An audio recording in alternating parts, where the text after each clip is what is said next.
आज आपण भेट दिली काय?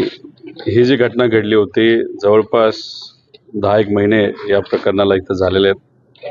आई वडिलांशी आम्ही बोललो, आजोबांशी बोललो, त्यांच्याकडनं जे 2 वकील आहेत जे निकम साहेबांना मदत करत आहेत त्यांना सुद्धा तिथं बोललो.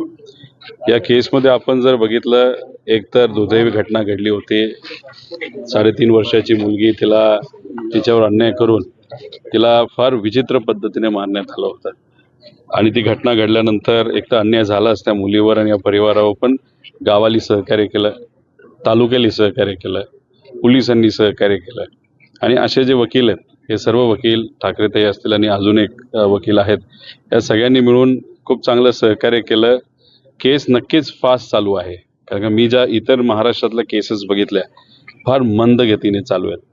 आणि मग इथून सगळ्यांचा सपोर्ट असल्यामुळे एका लेवलपर्यंत ही केस पोहोचलेली. पण पालकांचं मत आहे 9-10 महिने कशाला, 2-2.5 महिन्यामध्ये हा विषय मार्गी लागायला पाहिजे होता. आणि शक्ती कायद्यामध्ये आमची हीच मागणी आहे की 2-2.5 महिन्यामध्ये हा विषय मार्गी लागायला पाहिजे होता.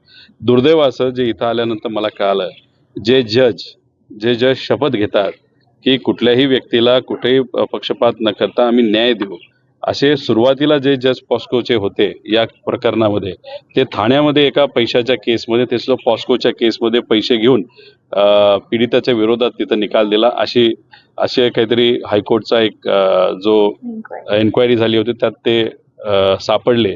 आणि मग त्याच्यात त्यांना गिल्टी सुद्धा पकडण्यात आलं होतं.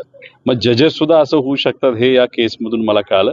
पण आत्ताचे जज चांगलेत, लोक चांगलेत, लोक प्रयत्न करतात. पण या परिवाराने सुद्धा आम्हाला काही गोष्टी सांगितल्यात, त्यात थोडंसं लक्ष देऊन शक्ती कायद्यामध्ये सुद्धा आपल्याला काय आणता येईल. कारण त्यांची मागणी हीच आहे, आमच्या मुलीवर ही घटना घडली, ती परत येऊ शकत नाही.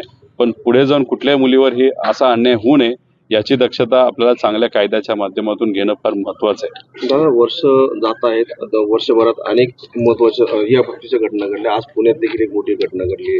नेमकं हे प्रकरण थांबत नाही आणि धाक व्यवस्थेचं राहिलेलं आहे असं वाटतं. नाही, हे बघा ना, आता हा जो क्रिमिनल आहे, ह्याच्यामध्ये जो नराधम आहे, ज्याने त्या मुलीवर अन्याय करून तिला मारलं, त्याला जेव्हा लोक कोर्टात बघतात नाहीतर त्याला भेटतात, तेव्हा त्या डोळ्यात काही हे नाहीये, त्याला कुठेच त्याला गिल्ट नाहीये, त्याला वाईट वाटत नाही.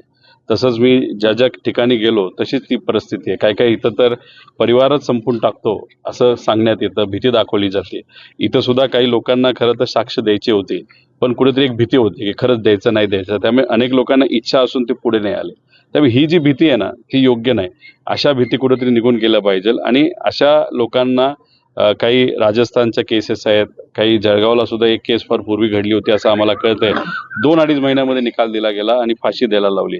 तर मग असं एवढं फास्ट आपण जर करू शकत असेल तर शक्ती कायद्याला, नाहीतर अशा कडक कायद्याला आपण विरोध करू नये सरकारमध्ये असणाऱ्या काही लोकांनी, असं आमची विनंती आहे. आता एक वेगळा प्रश्न आहे, देशामध्ये सध्या महागाईच्या मोठ्या प्रमाणावरती आज आपण आंदोलन देखील आपण थोडं पुढे जाऊन बोलू.